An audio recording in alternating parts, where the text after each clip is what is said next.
Bismillahirrahmanirrahim. Assalamualaikum warahmatullahi wabarakatuh. Baiklah, saya Riki Dasmi, kelas MPI AP3D.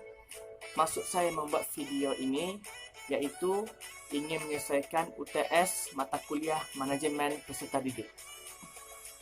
Baiklah, dalam video kali ini saya ingin menjelaskan permasalahan manajemen peserta didik di Indonesia.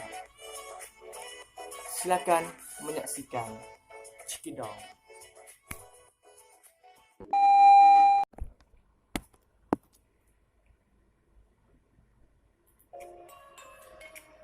Baiklah, terima kasih banyak saya ucapkan kepada rekan saya yang telah mengizinkan saya untuk menjelaskan terkait permasalahan sekarang ini, iaitu permasalahan manajemen peserta didik di Indonesia. Sebelumnya, saya akan menjelaskan apa itu pendidikan. Pendidikan adalah proses pembelajaran agar peserta didik secara aktif mengembangkan potensi dirinya untuk memiliki kekuatan spiritual, keagamaan, pengendalian diri, kepribadian, kecerdasan, akhlak mulia, serta keterampilan yang diperlukan dirinya dan masyarakat. Pendidikan pada hakikatnya adalah proses pematangan kualitas hidup melalui pendidikan manusia. Diharapkan mampu memahami apa arti dan hakikat hidup, serta untuk apa dan bagaimana menjalankan tugas hidup secara benar. Yaitu dengan apa? Pendidikan bermutu. Tepat sekali.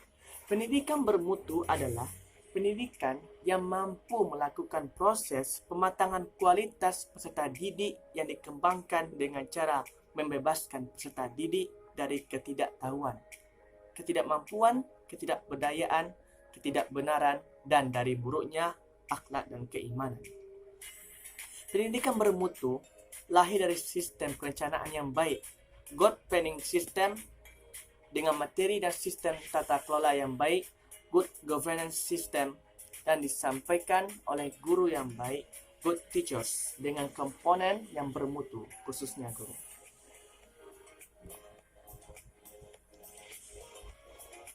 Guru yang baik bukan sekedar guru yang berkarakter, tetapi guru yang memperbentukkan karakter yang baik bagi peserta didik.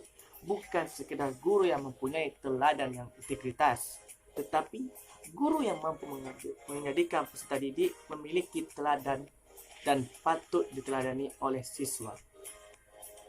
Berikut tugas guru yang baik dalam mempelajari proses pembelajaran yang dilakukan dengan baik. Yang pertama yaitu menciptakan suasana yang mendorong peserta didik merasa dirinya penting dan berharga. Yang kedua yaitu menciptakan iklim belajar yang meyakinkan bahawa peserta didik mempunyai bakat dan kemampuan. Yang ketiga, menciptakan iklim yang hangat dan menyenangkan. Yang keempat, mendorong tumbuhnya semangat dan motivasi berprestasi di kalangan peserta didik. Yang kelima, membebaskan peserta didik dari ketidaktahuan dan ketidakmampuan tentang suatu konsep yang diajarkan.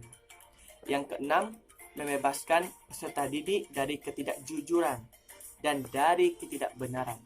Yang ketujuh, mampu membebaskan peserta didik dan buruknya akhlak dan keimanannya.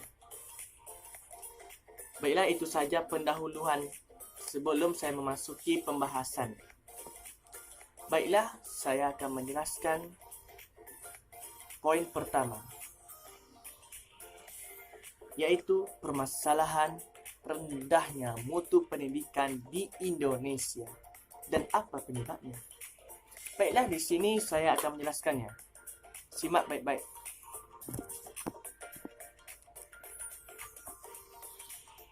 Sistem pendidikan nasional cenderung menempatkan porsi pengajaran lebih besar daripada porsi pendidikan.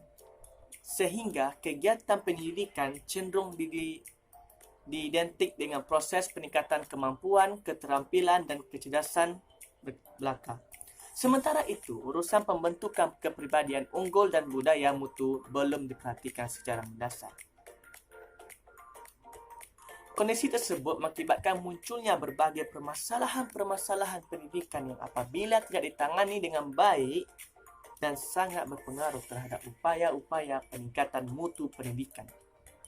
Penyebabnya rendahnya mutu pendidikan Indonesia secara umum antara lain masalah efektivitas, efisiensi, dan standarisasi pengajaran. Secara garis besar, permasalahan penyelenggaraan pendidikan di Indonesia sebagai berikut. Number 1, sikap guru dan orang tua terhadap kreativitas, di mana guru lebih menyukai siswa dengan kecerdasan tinggi daripada yang rendah. Hal ini kurang memupuk kreativitas pada anak. Number 2, sumber daya pendidikan yang belum cukup andal untuk mendukung tercapainya tujuan dan target pendidikan secara efektif. Yang number 3, sistem pembelajaran lebih banyak menitik beratkan pada kuantitas hasil daripada kualitas proses. Hal ini tercermin dalam semangat penyelenggaraan ujian nasional. Number 4, kurikulum. Proses pembelajaran sistem evaluasi masih bersifat parsial terhadap tujuan pendidikan nasional. Number 5, manajemen pendidikan dan kinerja mengajar guru atau dosen lebih menitik beratkan pada tuntunan administratif daripada menciptakan budaya belajar yang bermutu. Number 6, pelaksanaan standar nasional pendidikan belum didukung oleh sistem kultur dan kinerja mengajar, serta budaya belajar secara komprehensif. Secara konseptual, standar tersebut dianggap telah mewakili standar kualitas yang diharapkan.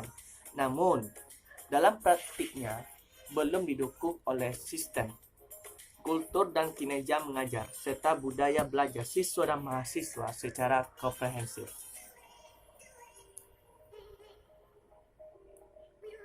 Baiklah, di sini saya akan menjelaskan masalah peserta didik yang ada di Indonesia.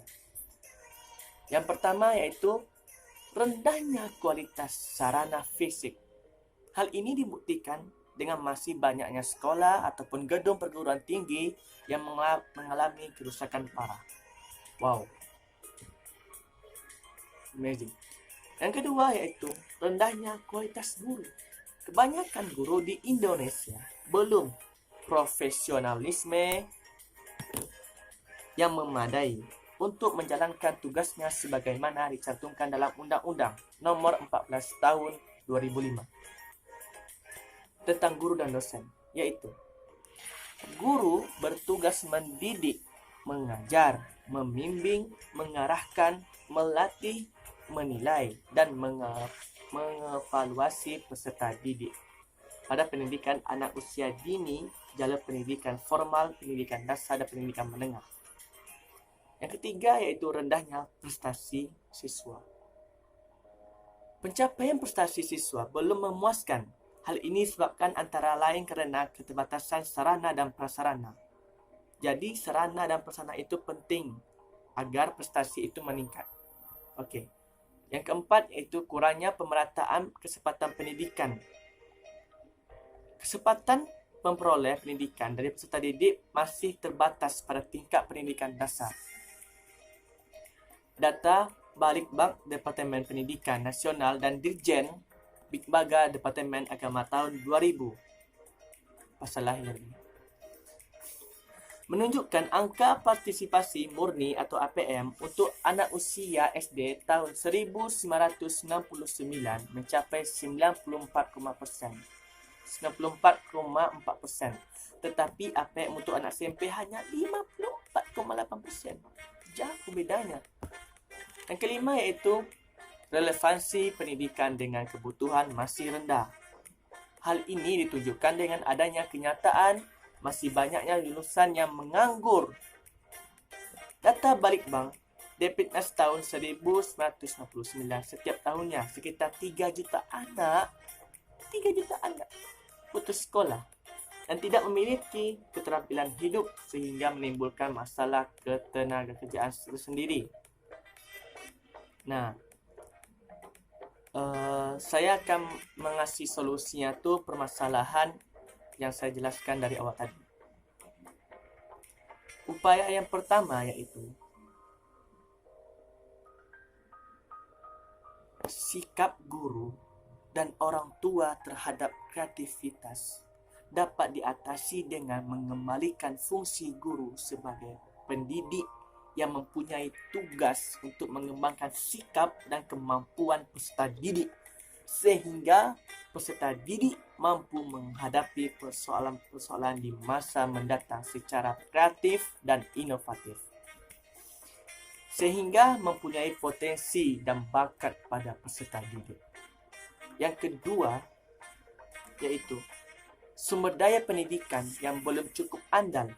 Perlu upaya peningkatan kualitas sumber daya pendidikan melalui penataan ulang berbagai kebijakan dan tata kelola pendidikan yang pelaksanaannya disamakan dengan bidang yang lain tujuannya. Fungsi perannya berbeda dengan lembaga pendidikan. Yang ketiga yaitu sistem pembelajaran lebih banyak menitik beratkan pada kuantitas hasil daripada kualitas proses. Perlu diubah ya. Paradigma pelajaran di Indonesia dari yang menitik beratkan pada kuantitas hasil menjadi penekanan pada keduanya ini baik kuantitas maupun kualitas hasil pembelajaran. Yang keempat yaitu kurikulum. Proses pembelajaran sistem evaluasi masih bersifat parsial terhadap tujuan pendidikan nasional.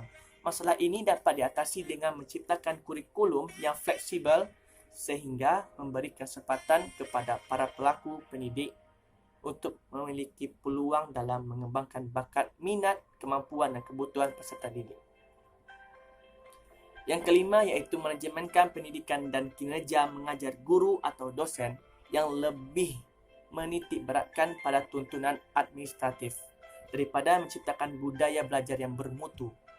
Harus diubah dengan manajemenkan berwawasan mutu.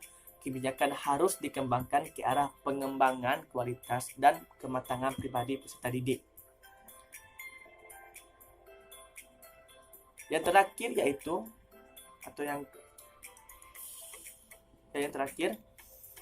permasalahan lain yang berhubungan dengan penyelenggaraan pendidikan, baik yang berupa rendahnya kualitas guru, sarana dan prasarana sekolah dan sebagainya, bisa diatasi dengan adanya peningkatan perhatian terhadap pendidikan. Bisa diatasi juga dengan alokasi perhatian yang sama dengan bidang-bidang lain yang berbeda, seperti bidang ekonomi, politik, sosial, dan budaya. Baiklah, mungkin itu saja yang dapat saya sampaikan pada penjelasan permasalahan manajemen peserta didik yang ada di Indonesia.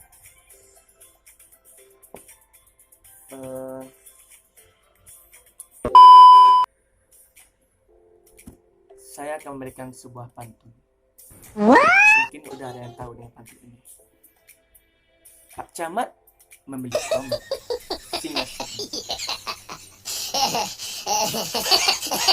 Baiklah, saya akan memberikan mungkin pantun ini telah tahu banyak semua orang.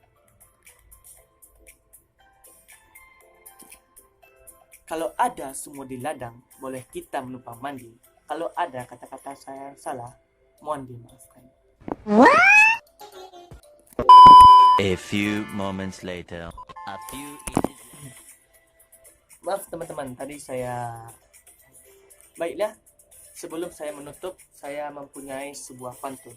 Mungkin teman-teman tahu maksud pantun saya ini. Baiklah teman-teman, sebelum saya menutup penjelasan video kali ini, saya akan memberikan sebuah pantun. Mungkin pantun ini sebenarnya diketahui semua orang.